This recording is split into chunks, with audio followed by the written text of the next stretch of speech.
Poch kedwang ba mo gon ana Yesu Kristo we shabaka ya ngole shabaka nana de ya duok e line kedi gejamena ay gon kobia ke kanyini ke bol kanyini ya ko ba ko be shar na ngole shabaka nana de gejamena ay go kobian ke kany ya ko ba ko be kanyi dang we go ke me ke kam nyol ka kar gari ke kam nyol mai da nyol mo ba o man mamaren wala da wer go mamaren wala wi da nyol go mo man mamaren mo ga kel ba maren kanya ka ba wi ke nyol mamaren ke kanya ka ba e mai ke nyol mamaren ngo nyol mo ni ba nyol ge ben ayi ge de nyol mo ni mena ge mena ni anai go ko bi yan ke kanya ni ko ba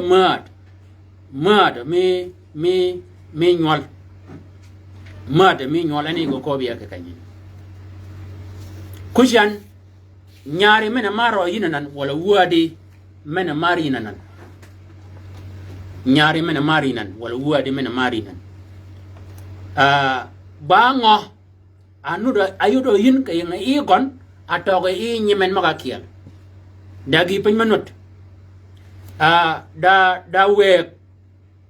dawe mamar nyolgen maga ba oman ke dagi pe men manganyan ke nyane ke ne nyane ne ke bena beden nyane ya yit ke jom ke bangon jang mego ba nyano ting yaman wi mai tio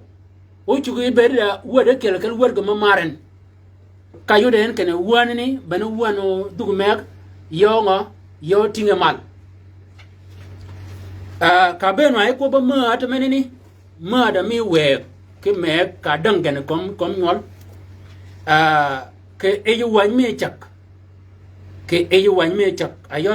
Genesis da wi ayo la Isaac nyingon ka ta chol cholongat chugon chola chiko menini ayolo Rebecca apot pen ku wara yo ayola shan de ngor wad mo ne kanya pot pen ge pot pen a weekend yeda un piara bikel ayola Isaac kanya pot e chigo pen chigo pot pen ki nyol jok e sa un gon ba piara bikel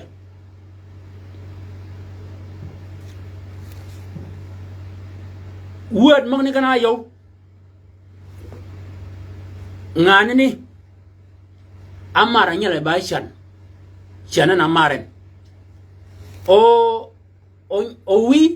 amara ngor gijamana wi gan o jamni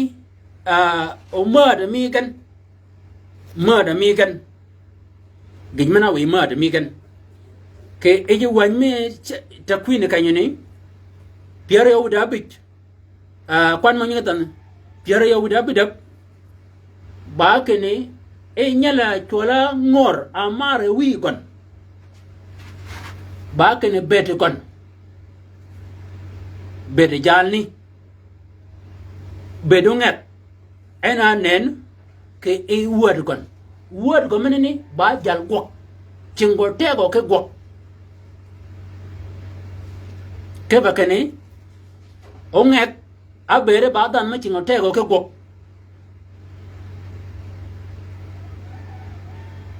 ayola sak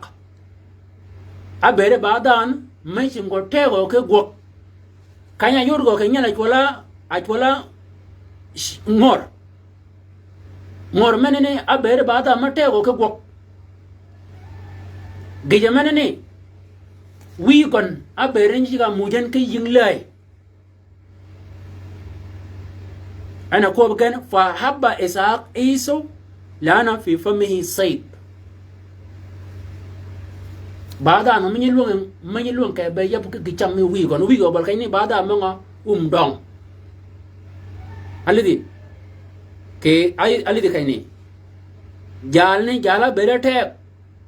bol kay mega bi pe pe kal tenga yang i kon tek mena be bada ma tek teng ne yo den ke word go men ni banyan ma tek ba jal gok ke kanyani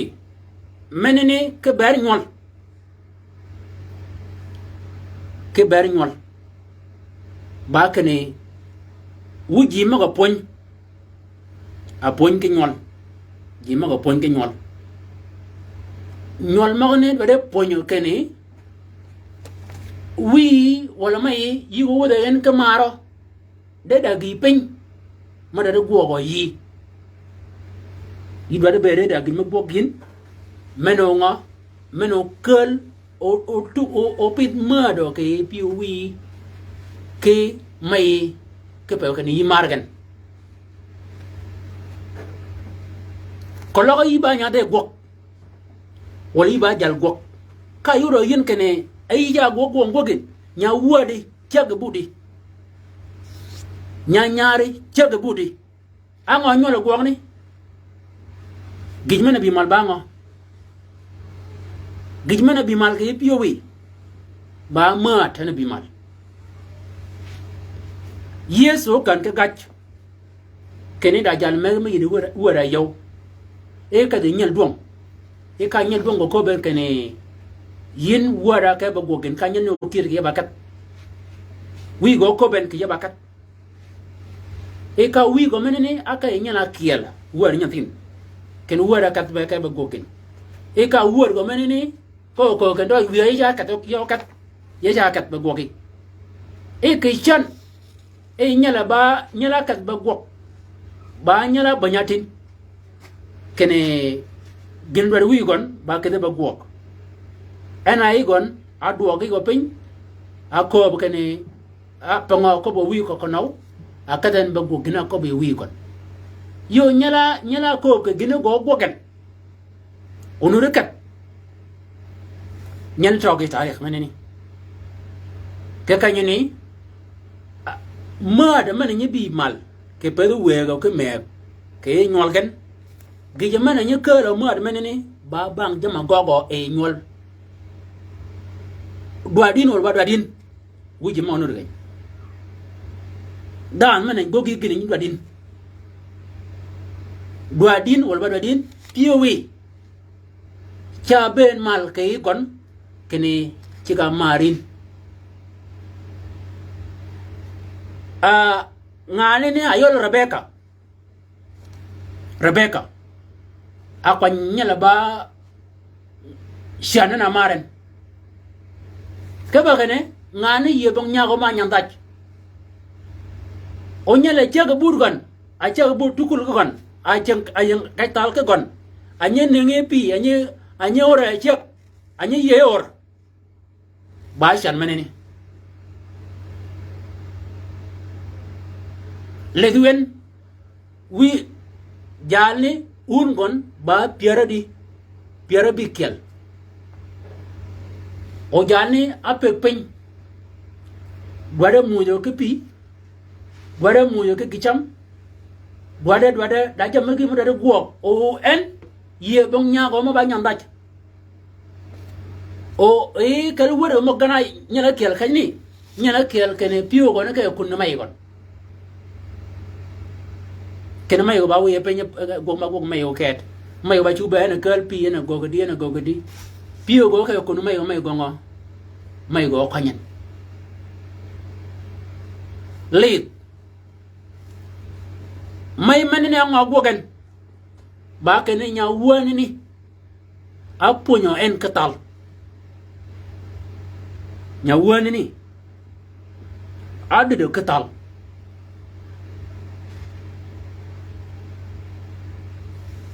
balik kalau iba mai ka yo man ni tadin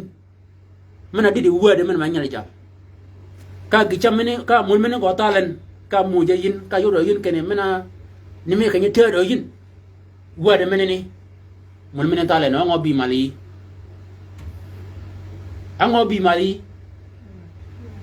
ba ma da ka gine ka ma da ka be mali bi mali ba ma da nyola gok man ni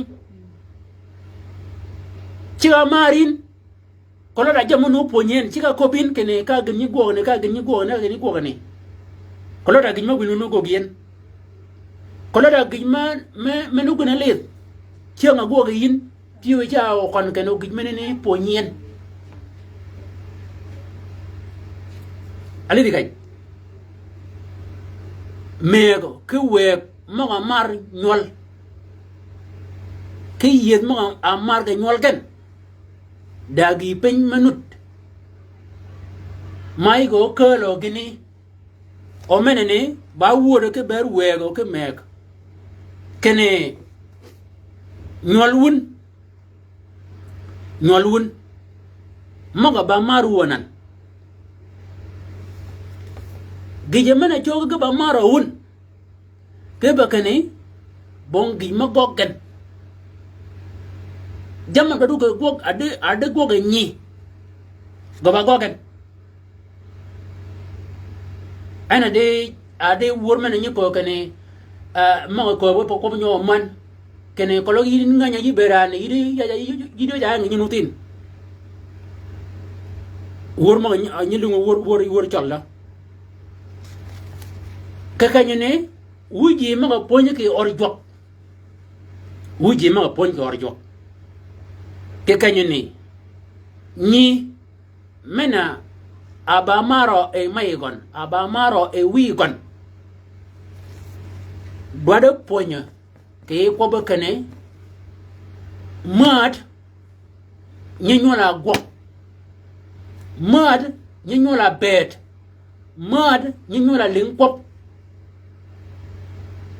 mad ba wada ben yow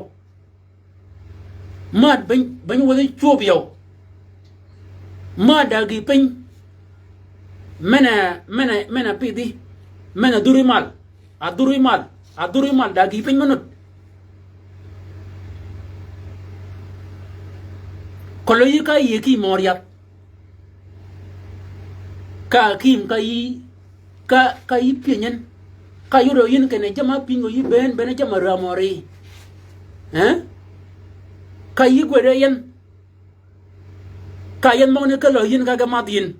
wal ka yitu yigen ka gi manara abere rami ka gi ne kat ango bi mala piwi ke bara ki meneni ba ke na ki meneni ba ki mengo ma doj dug me ko lo da ma wat me de gi me ramare ci ka ko bi ke bara ki mni alidi ke kanyene gina goga yin gi meneni nyola ngo anyola mado ke e pio kon anyola mad ji maga mar gaba wada mario ologo wi word no maran ka word dagi pen ma wi o nya ba menen go mareno kologo mai da nyi ker ka nyolo mo maren dagi pen ma wi o nyane go maren ke kanyene en war ke nyol kel mal ke yo me ken ge ber ke baji me pedgen de ngo pedgen de gok pedgen de gok ba ge me per go tek shar ke manduom manene nyel omodwa kene da mare mayigon wala nyel omodwa kene da mare wigon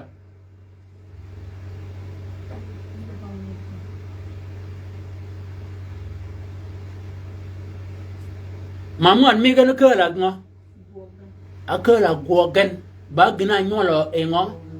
e gogen nyele ne ba da na me tingote go ke gok o nyele ne ba da ma yok mai gon me chunga bur mai gon me nyoro mai gon me di de ke jama agoge mai gon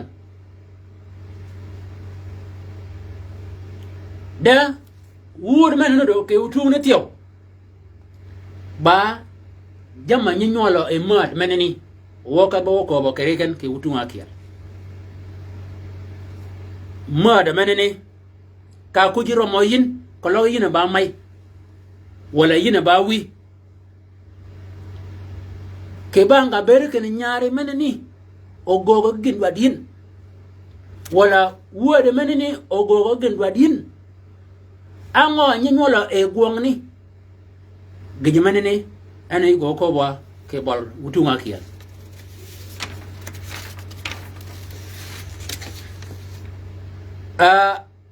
nyela mar e mai gon kanya lunyen ke ngo lunye bere yira chigo yira nyigon yira word piora yo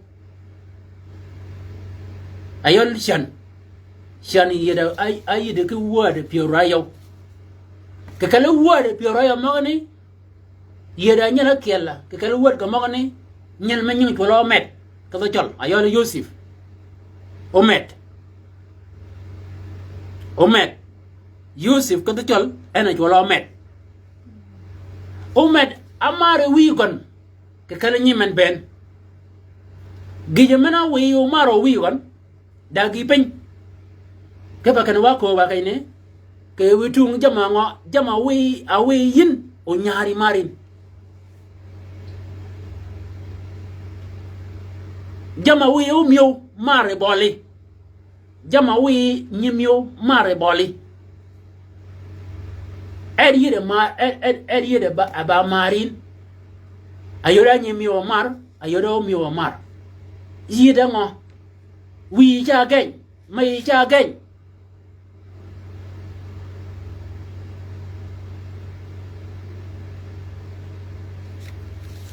inya ga amma Israel fa habba Yusuf aksar min sa'ir bini لأنه ابن شيخوخته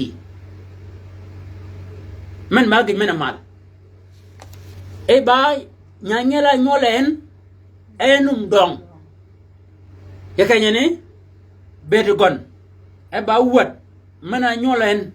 كيشن اني كوم يا كون ني كوم تولي با كون وات منا دا منا نولا شان ولا كون e nyanyala ne amara wi gon ke pakene ena ba kun mi gon menene ba mat mena ba gwet ke e aya menene bur mena kiyali o yudi kaja kiyal ba kene bena kai nyana chi ke mar ke man gon ma yeda manang men nyana ber go ke una bigew nyani ni bene kay nyani yen ana bi ba kun mi jalni yeda mana dag ma bi wi kamnya ka o mana nyana ci ke mara a ber go ke una bigew nyana ber go piden nyane go ma chuo ke patpin de ba kene ko maran ke pakene tiyo ba kene ke pakene bene nyanyala anyol e nyana ki ke mar nyana ki ke mar man makana dak man no mar kata na mar gon de nyana ki ke mar nyawa nyani go hamaren ke kanyene mad menene kala ma kala jam ne kana yo ke kan ba kun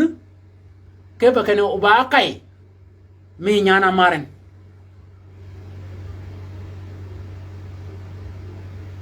ke ba kan ba kun ke ba kan ba kai mi nyana maren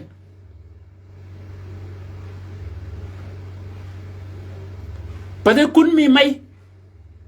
ba kun mi wi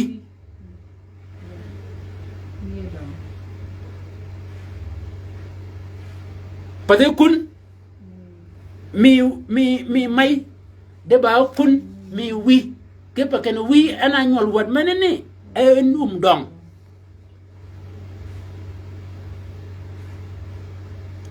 gi menene o chugo di changtin kene we de siang mena ba kunu kan go chugo be go maren actor min nyol ma ke pa ken mo nenen ke gwa dadar ma ga dadar yo menene gi mena ba dagan ba ken nyanyal ni nyi ya ba be do bur wi kon kun menene tiêu ba cái này mấy có tàu ôm mẹ này bỏ cái này sao mà ba ghi mình ba đa cái tiêu ba cái này nhà này mấy có nó tàu cái bà cô rùm cái bà mấy còn đó để bê đây ngó đã mấy chia cái mấy còn lấy số bộ mình đâu bên mặt băng ba cô bơ cái này ama mai có thiểu ya ga ben me ganu do ya mana ben me ganu onyan mai có to do da nen ngo ko wokki ngwan gan ba kan yanyan ni ya ba be pour wi kon bỏ thêm mấy cái ngó cái rồi vô rồi linh anh rồi linh jali cái bol cái này bà ta mà tuông ô thiêng đòn ô tin mà nhớ linh anh nhớ margen wala cái đi kalau ipe cái budak jal tuông ô nhớ chi cái piệt ô pe nhớ chi cái lọ gimana bi male piu jaldo mana ni isi ga maren ke bakene ayir da menga ma waji kan anya ko metiu dong awan kene biu wa waja wadungu dan ba yide ke yo da ma ko bakan ha nya wad mana ni ya ka kat mena ka do kun mena ka ya ga ja wuop tiyo wa jam wuop nu way ga tiyo dan chất cái còn đã cho mấy nó ra chạp ô nhà nhân này dưới từ có mùi chân ăn ngoài nhau là quăng đi có nó đã mấy linh cả cô bin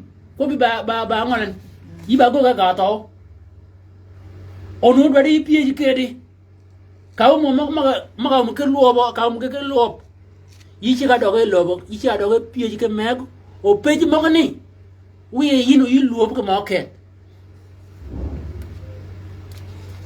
manene ba ngwen gi pen mana we o yusif mar e we kon mana we o met maro e o ngat wala kidi patungat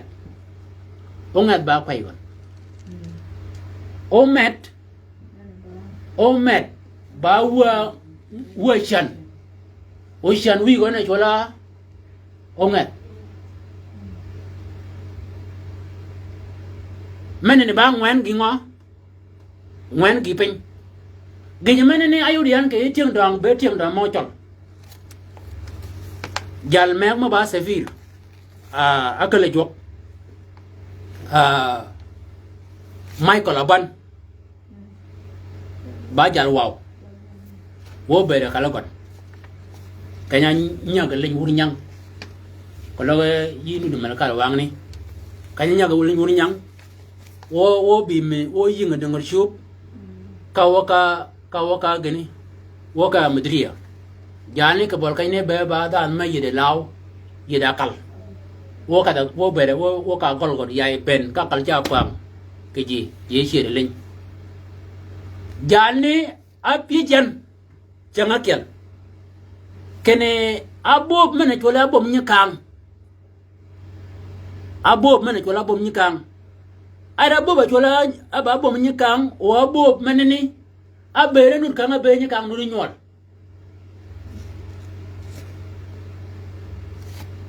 meneni ba pi ma pijen kena abo da bo me chola bom nyikang abo meneni ana nyigo ke kwe mena nyi rom yang ni ngel wada der ana nyi kala ba chola kwe ka chong je bul ching da lo do ngada kwe meneni kwe men ko ya bom ni jal do meneni pi jan ya apangwa a chola bob meneni e ba bom nyikang o bob meneni kanga bere nyikang nu ri shuai abo meneni nut ka jal duong e go chi ka tim ka cha cho ka ngo a chugo yang ke lo ke gi jamane ngai chut magni gi jamane ne ba gina go ga ke lahazo ba gina le dian ke ngo ke be ri tiong dong kanya margan dano mena dweling dano mena page kan bena meneni ba gina we Yusuf ayolo met mare wi kon kenyen kene ba dan menye bedo burgon ma do ling man ba bi ko la ngwan gan man ba bi ko la ngwan gan bi jigen anga nyola go ngani ba kana jal ni akat ayya ko be mir shar ana yakane قال فصنع له قميصا ملونا فصنع له قميصا ملونا من النيود كان كدير يبا ود مبن تكلو ود مغا بين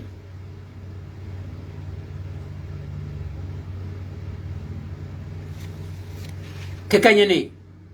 من با gina nyola mat dada gima ba bi kielgan bi kielgan ba kene nyanyala ni ana nyikan ki jama gogo anyu ko nyi padi yidi wi gon kene ngada gogo ne ngada kobe ne a doga ena ba ngo nyanyala ni ana ba wang me ana bi kobi o manani ba gima go ko bwa jama nyi nyola ngo anyi nyole e mat manani de shang tin da weg munut de shang gaba ko be ku nyol kan de yeda wor go kel yeda nya go kel manye pijen ke bere wor go ma kel ken ngada ka kan ngado kodi ngada ngo kan wala nya ngada ngo kan ci ber kenene da me munut de shang tin nyok munut kan ke nyol gan ben bogon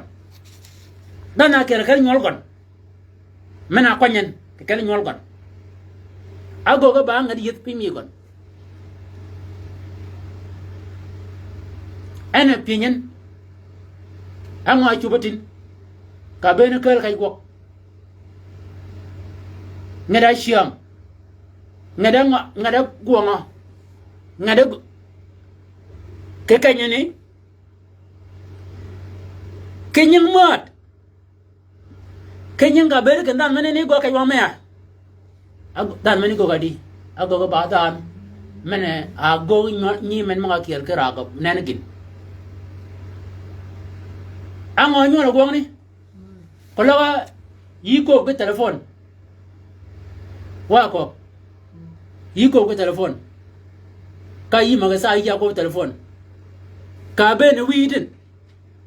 o nya men ni abe che burwi akat kama wiyo mena ngada ko beletin mena ka cha ma mala ya cha kop ga cha duok ga cha lal kanyo bene ja e ngane ni wala mai menene wala wi menene kana yi ko ka menatin anga nyol gong ni mana to go diganyi ana yore kene e Yusuf a bed enye cha kana ki kop moga yi nyimen jama go nyimen go chiga kalen go chiga muya wigen o wigen lop ngado kone ngada gogane ngado kone ngada gone ngada kobene ke kanyene wuna we kemek manene bagi madoja kene obeda ta menye kobin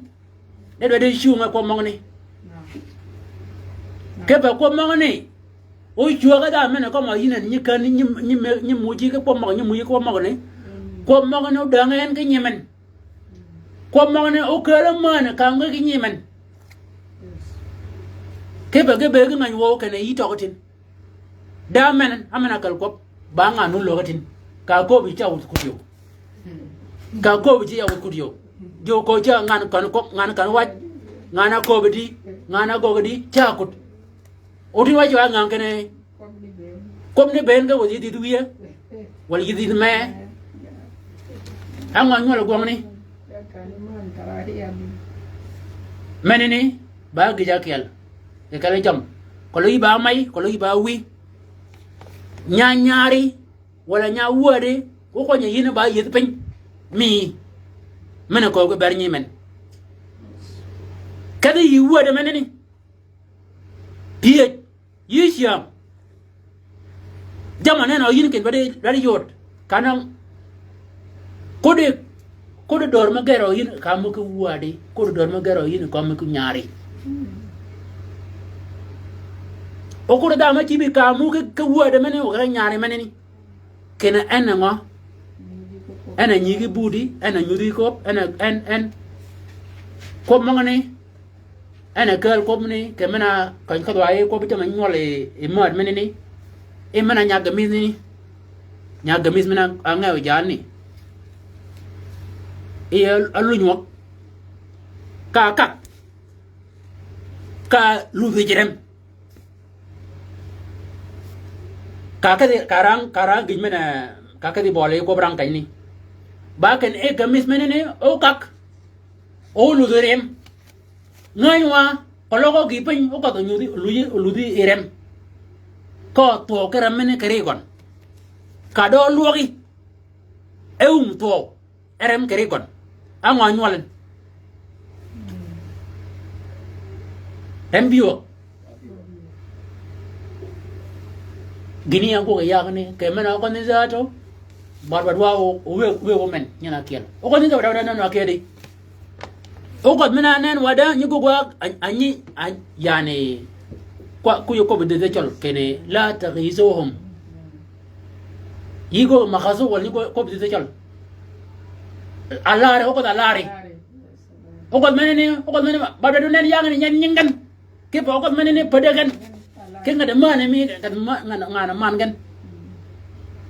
o ko nani ma do ko ni jan o we ga nya war mana kiel o ko nani akap o ko nani aludi rem o kala mu to balu nga kedi o changa pi o tweden ka o den ba emmeni ba bi wo kai ko ket meneni ba ngo ba gi mena nyola mat wa ko kay magani gi mena nyola mat mena ba ha gi mena ko ba kan o met alu ni ben tio ayi de ke ane nga joke wora yo ayolo met ayolo Yusuf nyela ba kay mi gon alu nyen kamar nyela ba kay nyingo ka ba chol wala wilwi manasa ba ke nyelni ben nyela a mana mege juga awi wujo ki jama go ge ben araji wor wa chaka na wilwi manene ana go maren kanya bene koy gen ayol men ayol ngor adwa de ngo wada get kwar kon e ching o met ching kwe go ching wi go tingen kon wor kon ching ki ju wi kon ayol ngor ayol shan palen shan ana chi ching kech mi kon a chi bu kom wi ju wa kon ching kech mene go chi be ching wi nyatin e ka ching kech mene tinga e o met ka kwanyen kene wiyo pada nyala ni ena git pada nyala ni ena git ba nyal duong ena git alidi le chip kanyene kene chip kanyene kemen ba wi o kwa yi bi dwa gitin o yoro yin za kene wi wi go be kene pada nyala git ba nyal duong a git ango bi mal amena mani kaini bo mi nyala git wala wi wala ge bena man kalau ibena yinen kaini wi na git wi na man wala ko na man wala nyala git na man wi ya man dan lano na ko ke yin ne ke kanyani ba kene ayol wego ke me shang mogo ka ko bo yin ke mena bena nyana ko nyen bena nyana ko beren bena wora nyana nganyan ka ko bi kene bena nyara bena nyana ko len yera nyi kanyene bena mena ata ka ko bi kanyi ko bi jalni ni ja ko ke wada kanya bene yagni akalo kot meneni o gona kalum ta gigen kene bale ko duwade bale ko men ko duwade ka di wan meneni kene le ko meneni ba te le de doj bo ko duwade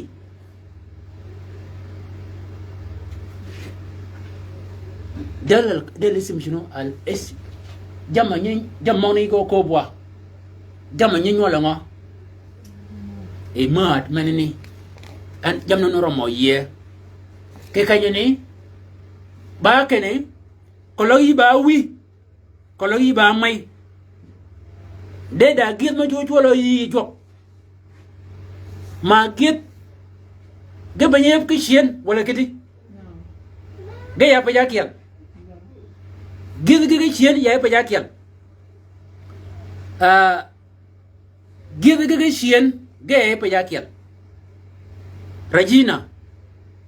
git ya pa map o sien ya ngo e pa map kologi da chul git kologi da chul git mo ne chul ko mol ben yes ke ba kene git ka ben kan ke chere ngo ka duro wo kyo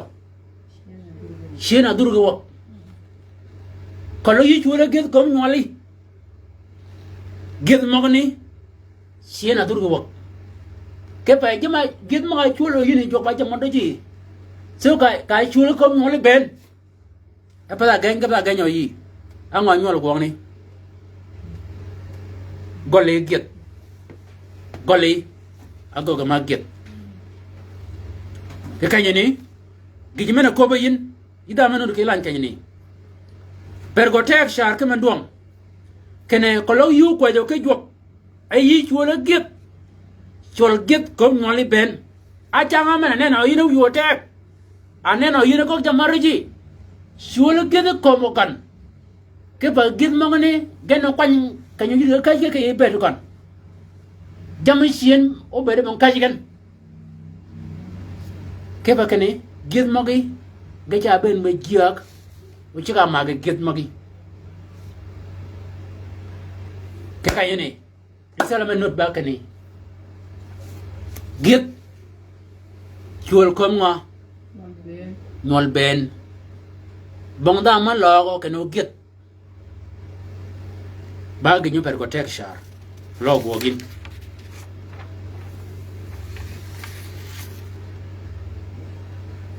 nyal ne mar e wi gon ke bakane anyole ba nyala jal kay mi ko ba nyala jal o tieng Israel ba gij ma piu ko yigen ka kayen ke nyala jal yi tieng ni Israelin ka kay dan ci go kay ka wat wona ni bana wona mare per ko te ko ke yigen ke pen ba wi ke yigen nyala chola Abu Shalom ya ko be ko ma ko be jama nyewi a nyewi nol o gamar nyala chola Abu Shalom ba kane Samuel الاول اساس 16 اساس 14 صمويل الثاني 14 آية 25 قال ولم يكن في كل إسرائيل رجل جميل وممدوح جدا كأبشالوم من باطن قدمه حتى أهمته لم يكن فيه عيب. صمويل الثاني أسا 14 آية 25 nyal gijmana wi gon owen mare wi gon bakane abbe ba nyal mamier ni nyal jal cholo ba nyal mamier ñu ko bodi nga nyanda mier ga nyal jal mier wala ede bon da wasim ki da jamila o de cholo ko ba di nga bajal ko badi banyak memir Abu Shalom banyak memir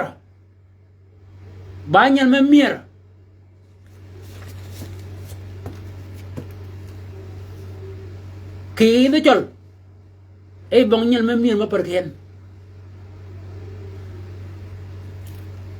mir nyal ni awe eno mara wi gon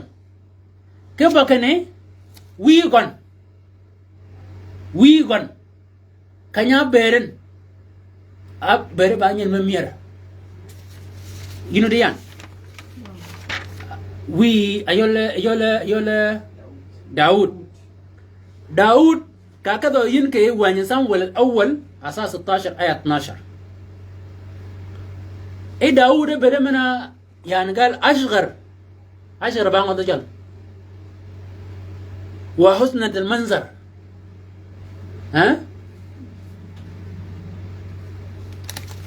وحلاوة العينين أو سمو داود أيو دين كني بني يلي باچن كن ككره جامو نيوي وكمك onyolgan margan kabere kane mana nyaare mana ni mana pergiin kalau yi ciek na yin kalau yi bar na yin yang ca yudi kane jam bene chani ni ko ma chol kane dan mani ba chugi nga o ngo ka dok belen ko ma chol kane mana dan mana ni de o ngo ka dok Abu Shalom amare wi kon kenyang kene mir nen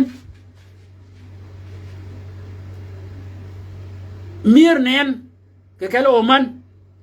e kala o nyole ma ba oman nyaare me ko ci bere mena per ke yin ka wu ngudun gudu ca wu mo gon a janga kop ya tayuri sot mi gon twag gon o chu yor kene twag go za twag go kere tiango tiak ke ngo ke twagi ka gogan ka taden danayin wo yang kalma ba gini ke kaza jam gola berian ngani ni yira ni gon nyana kel kibar may gon ketal may gon chiang ở trên may gon cái chiang ở trên bang ni jika mana di chiang ni de ko lo nyana kelo tat chiang jo ke di chiang ke ngara ta di chiang ale ni yu nyana ni abashalom amare wi gon ke nyang ka ber ke ne perki en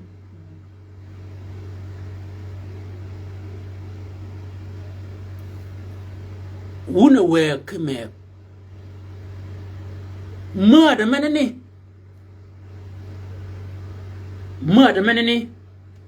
anyo kama chol kene kitukwan ni chol kene ba kitukwan paden yani ka per ke ngo per ke kwai gon paden per ke kwai gon yani ochu ko ni ko ba ke be de kwai gon ka be de kwai gon anene kere gon chika ko ke mo kitukwan ke kanyini kalau raja mah yang eder ko egon ke chanen ke egon chika ko ke no ke kwan tio ke kanyene wan jo ke kanyene cha ko bo ke ne ko bo kalau ko nyoli da nyari maper ke yin chol ni cha ko ken ko kap yigo pot eji rach ke nyinga ma da meneni ke bakene nyoli magane mena kido ba par yinan o chugo be kan ba kido koy gon o chugo be kan ba kido wangon kana wango meneni ba ya tiengol gan tiengol amay gon wala tiengulun wode mena chugo be kene a bara wala chigen wala kid gamana kwaran wala kid gamana lojan ba kid dana kel kel tiengulun wala chugo ber ken ba kid dana kel kel tiengola may gon wala wi gon kenyan kid kenyan mu ada menene anga go ga genene o gin menene go ko bian ke tianga kel ke modo mana kel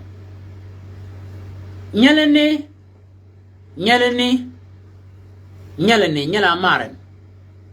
anga gogan ago ga marji ka man wi go modern e wi go nu cha ko di nu cha e ka tap tieng man pia sarai fiar tieng man kwan ga ba piar go modai changa kel a wi go nu cha mango ya gol ka nya wuada meneni e nyalene an go men jalun chama nya wuada meneni amunun anaga jani naga basharo akade pa negen a jalun chama ngo nya wuada meneni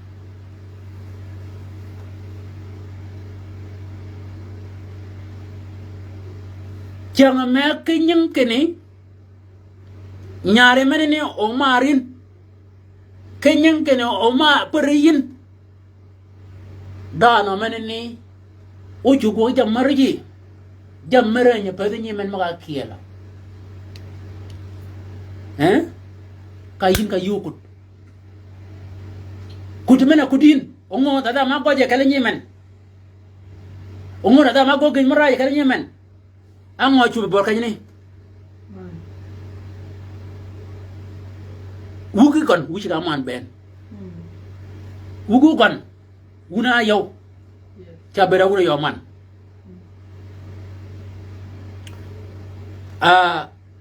we ya chunga kanyini yedwa yikop kenya ba dier kene nyari o maro yin ba dier kene wuade o marin o ba dier tio kenda nyare me manin o ba dier tio kenda wuade me manin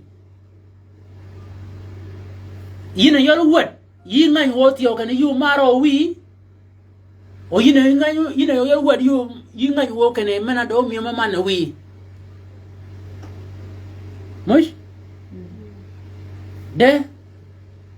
yi ne do ngo adwa do piu pin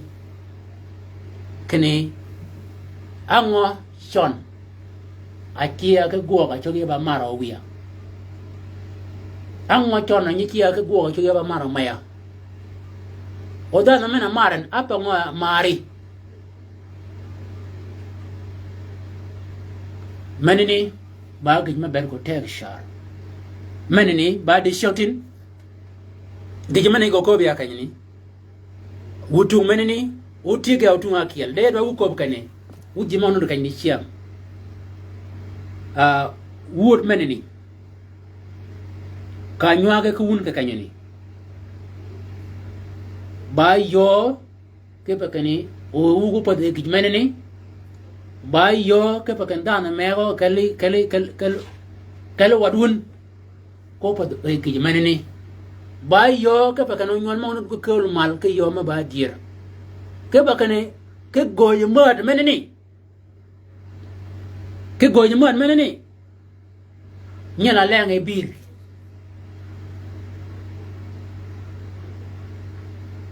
ke goy mad manini ke goy mad manini nyala gogadi nyala nak anaga wanay ba kenyang mad manini takola chola afraima ge munsi ge nyak ke goy mad manini yagni gana yo ge go madam ayolo ngor ge shan ge go madam akala di siang waka ba kwa jijo akala di siang adang emat manini akala di yingan wo ke kalkol lin piu wi nganyin piu mai nganyin o pedinya mi nganyin ni mi kanganyin piu yin انت قاعد تشوف كيف كلمني قاعد تشوف مايون نينجا كومن امنا هيتو مايون امنا هيتو ويون امنا كوبو نيمو ويون امنا باجمي كو نيمو ويون o amena bajimi ba mo wiyun mego ci ko ber ka bayati rakel ka bajen dal yakul may mene yakul kawe ngat baj wala kidi kawe ngat baj siang ne ko lo dai za mu jogo ki ko no jago de za أقول قديمة ما قال المحبة الكثيرة تستر شنو المحبة تستر شنو محبة تستر شنو آية منني خطايا إذا أنا من مارين كلو يو مارين كلو يو ماريان إيه باي من يباجي ين بانين ينغا nyichiga kum siango banwa siango o baje ginini o magani jama kum ko wanga ben ke fatra mana podan ga biman ga kalwo akela mana ngat kalau ido go kop ke mana ngat ajama rije komo yin ke bergon menene bangiji kene mana ka balkaini ene jak kalau da mani parin kulo maka pada menene jamari je nyebi mal kulo maka ko kago kal ngane ni jamari je nyebi mal kulo maka lingin ngada kalau ka surmi walidin jamari je bi mal kayda e rumi jamari je nyetur mal bas jamari je ke balkayne menene banyudi ke mana piwi ke balkayne mada turwo mana beja ko mo bang mau yu ngany wawa yu nganyun jamne bege ya ko minol kidi Ibi jakum ishakum ijakum yeso ko kan jamba kum ba mo yal wala kidi jamo ba kum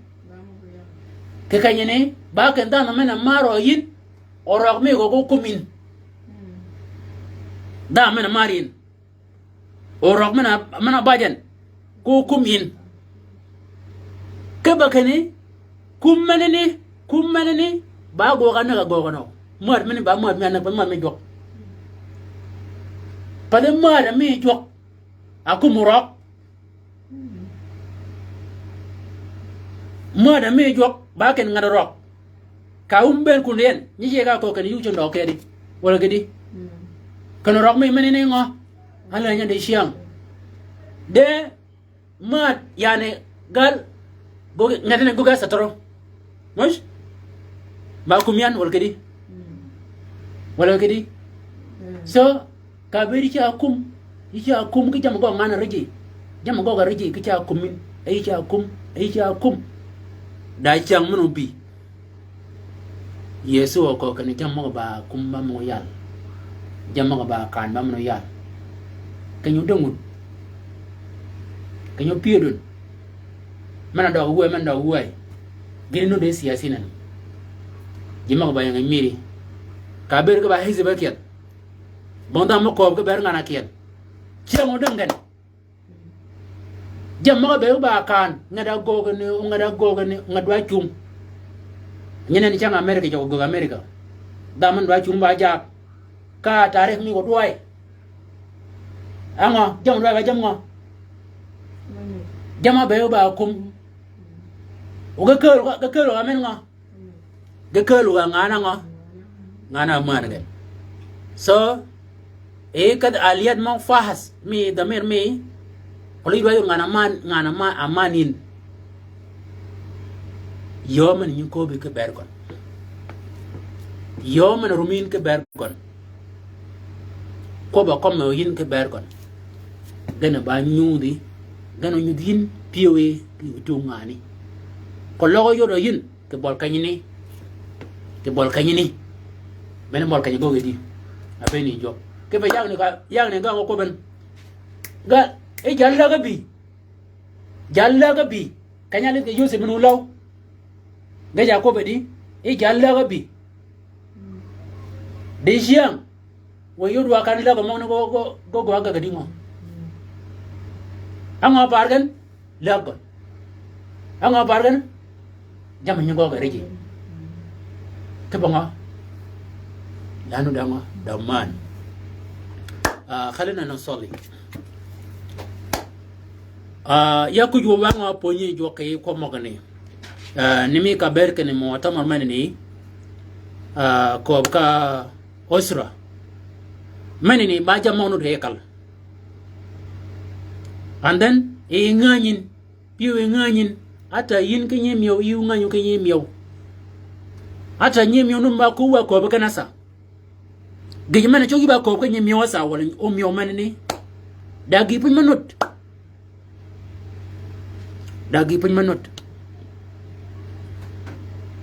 ina nganyo kan iba mara wi iba mara mai dagi pun manut mana wi chogi ba mara andan ke bol kanye ne ya bai ko kane doj kane ibi yeso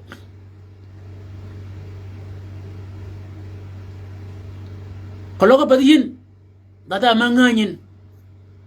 ken en ba mara mai kon en ba mara wi kon pada ken okeda data manganyin kam ga da mana kenye men do men mamanen wala nyi men mamanen ga ba ko kon ninga nule da ken malaj ga ba ko and then bol kanye ne bai ko kane ba tingri mal ka ting ngane ne mal ke bol jok ko je ke bergon bene ko je menene eno be ba ngi je mi mo to man ke beri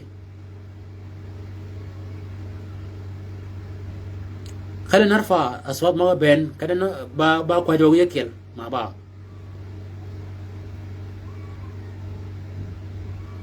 بنجين ووي ون yina yedi kadi yina nganya mego ke wega di siang tin ke dot mo bergen ke de kal mo bergen ya kwaj wo wiya ke ber mol modi ke pe mo mar mo ke kalgen ba yo a chua ji yin mena ban ke nyi men maka kiel o abi per ke wi kon ya kwaj wo wiya kene we menene may menene we yibi be kop ke pio kon ke bol kanyine Jesus Christ ñol mo ne kanya ñol gan ke kitien ke tul mi gan ke bor mi gan ke chek mi gan bong da no ma ko ba ke ñol shiek bong da ma ko ke ñol bar bong da ma ko ba kene choje ba ni o ba ni e go yo den kene bene enen ye bong chen ka kanyini ke yuwa choje ina choje o anan ke banga ber ken ba per ke mai gon ke banga ber ba per ke wi gon ayo de yen kene en ba mar ke nyen ka ber ken en ba per ke mai gon en ba mar ke pa ke nyen ka ber ba per ke wi gon ama da o men mamar ama da nyi men mamar ya kwaji wo wiya kene we pio men ni lugin we pio men wo jok lugo yin pio me women lugo yin pio me my men lugo yin Jesus Christ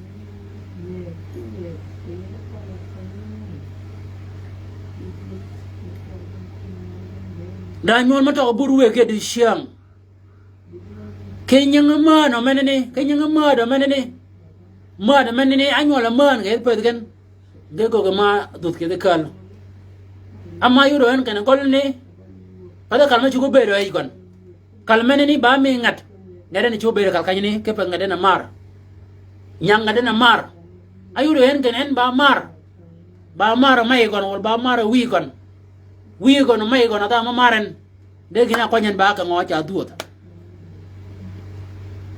ya kwaj wo wiya kene weg mok ke meg mok ni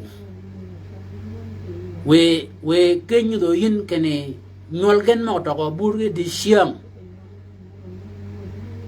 yigen tiaw da cheng ke to nyol mo ni ke ba kene yuwa mi de nyol mo ni abe da gañ manot o tiaw nyol mo ni da mo ko ke kalken ge choga ke ba gog ba pe ma bere duong ke bang pe meneni ke bang pio mo bang ko ke jigon bang mad ma bi mal ke pe mad ni kel malagi pin mana gok dan ka chuaji a chuajo yin ke ba kiti amaro yin ke bang kene a chuajo yin ba kiti amaro yin ke bang ka chip we gon anu lugi bang dan de chang tin yi lu ga bang dan de chang tin ke pa kene ma we yen yang ida na meneni ya kwa ju wo wiya kene we mok ke me mok we ke lit ke kanyengan kene yi ba ju mamar nyol ke tiyo yi do de kene nyol gen get again Jesus Christ wo wiya dan men ling word men kedi amada ji mok machini nanan ya kwa wo wiya Yesu Kristo we kenanda na men ni we wango yebin ya kwa ke bere ji ma ponyen kan mok ma ban we kom mo ne yet ke yebo yin ke pet gan olu nyo gan ka nywa ko ke ka je bere gan wo wiya ya kwa ji wo Yesu Kristo we ke bol kanyini ken nyegi maga bi kanyene de siang ke kwan ga mo ne wo wiya kene ya kwa je ke ber gan wo wiya we yu ko ba ke gan ka yet pet gan we go ponyo yin wo jok kawe ji mogo o gido yin kriken nge bi ga kal kany malo kany maban de wo wi ya kwa je ke bergen kene konyen wo wi ya konyen Jesus Christ posh kedwang dogo yin radoror Yesu Kristo we amen amen doj wo chung kanyini we wurmen menatini do kalwa walunga gon wuji ma banud ko lañ poj ba mo jok panud miwul mane ba yom al awwal li shiyam o man ba lagal awwal o da fatra me manu bi te be bo ma sabi kel so bol kanyini wacha chung kanyini o ke ma ko ba ko ba kanyini kwigen o logo yan ga ba gwet yodo gwet mono logo na gwet anan ke pada manu yidi ke yoma malengan o rang mongna tiyo gego ga ka sajalo ka kanyini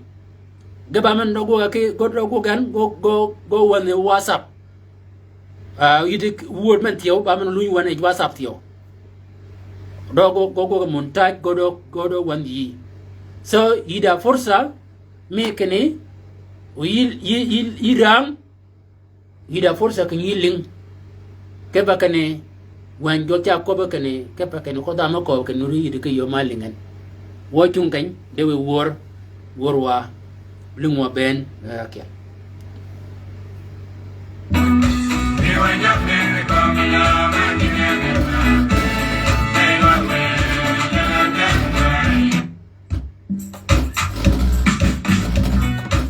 Jibril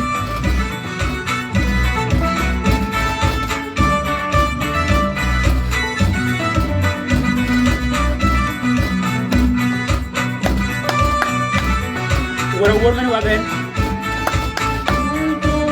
ya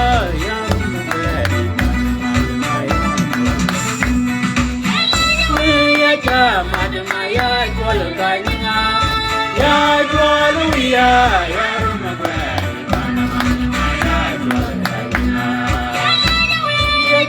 madama ya jwal ganya ya jwal ya rumagwa Iwa jambe mi komila manina gaba Iwa we Iwa jambe mi komila manina gaba Iwa we Mami wanjwa yodwa wari diri kan waji magajan Iwa jambe mi komila manina gaba Iwa we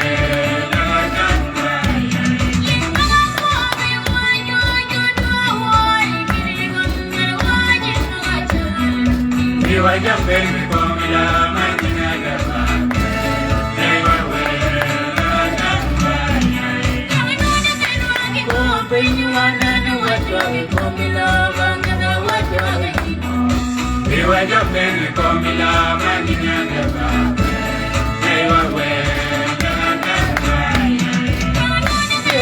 Ko penyu anana watwa komila bangana watwa Iwa jambe mi komila manina gaba Iwa we Ya jama de maya jwala ganya Ya jwala ya rumagwa Pana maya jwala ganya Ya jama de maya jwala ganya Ya jwala ya rumagwa Pana maya jwala Iwa jambe mi komila manina gaba Iwa we Iwa jambe mi komila manina gaba Iwa we